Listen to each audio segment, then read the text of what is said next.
And welcome back. Have you ever asked yourself, why do new cars cost so much? And the fact is, you see new cars over the last few years, always on a tow truck regarding in the past old cars, which usually break down. The old stereotype of old cars, don't think it's no more like that.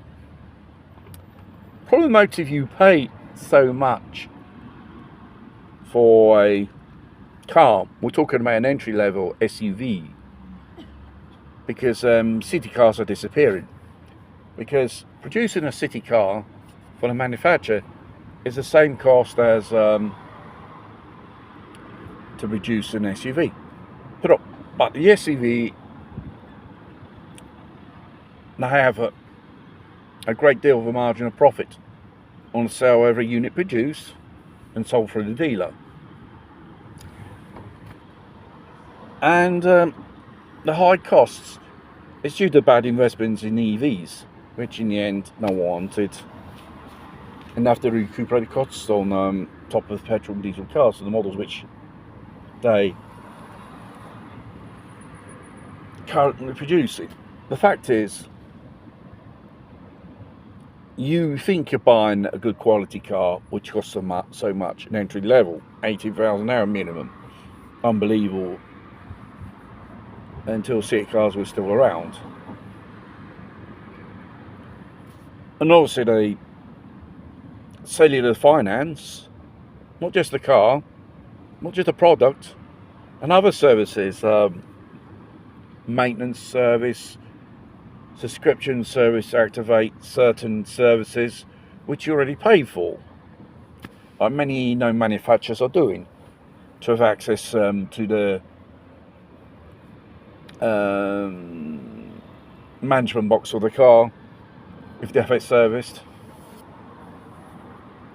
And obviously the services as well, maintenance, replacements of certain parts like the timing belt, which clever enough to put inside the engine, which will cost you twice as much regarding as a traditional timing belt, which is on the outside. It's easy to have access and it's easy to replace the parts, not a timing belt inside the engine which is in engine oil itself, which deteriorates a lot more faster than it was projected for. Hence the Pertec engines or any type of engines which they had adopted, this type of engine technology, the 3 cylinders, it's got nothing to do with energy efficiency or pollution, because there's a lobby behind it which pushes on the EC, which are manufacturer lobbies, do this, and therefore they make high compression small engines. When you mount these engines on SUVs, these vehicles are underpowered, they break at 50,000, 100,000 kilometers. If it's not the belt, it's the water, it's the oil pump or the gasket, poor materials, poor assembly, not just regarding the mechanics, regarding the bodywork in the interiors, which are of cheap quality to cut costs. They've eliminated the buttons on the dashboard to put a screen, eliminated the spare wheel. They give you this type of glue thing if you puncture, and even the fog lights, replacing them with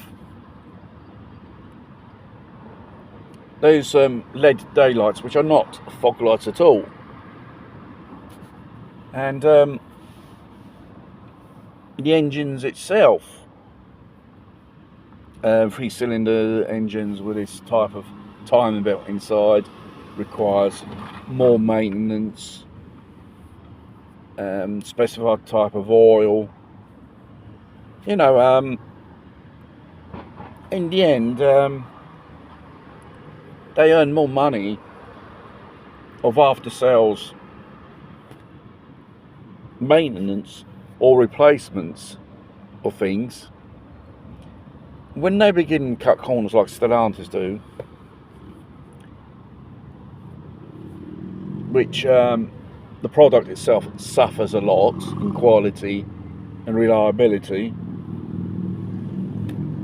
Most of these engines, they have problems, which I described before.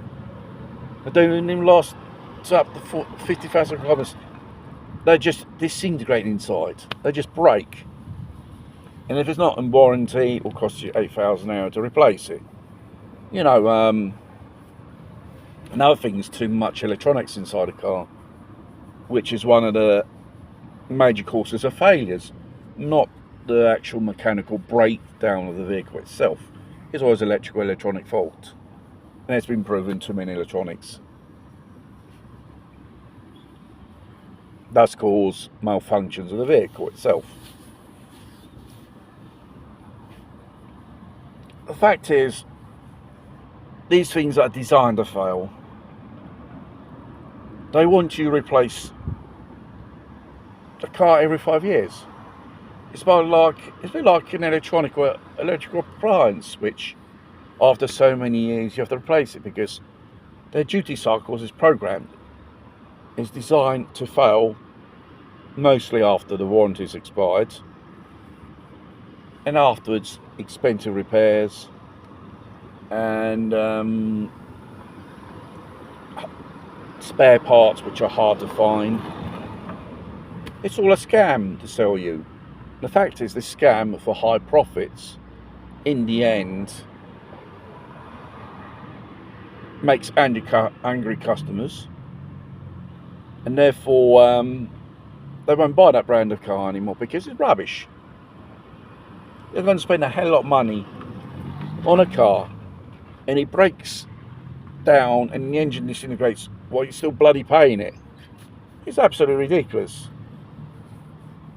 There are car makers who are a lot more better quality or do more down to earth models like the Dacia, the Sandero, the Duster. Very basic, the essentials, and then the story. No gimmicks, no whistles, no bells, which they make you pay. All for good quality engine, reliability. Japanese cars. So sincerely, European cars, they just suck.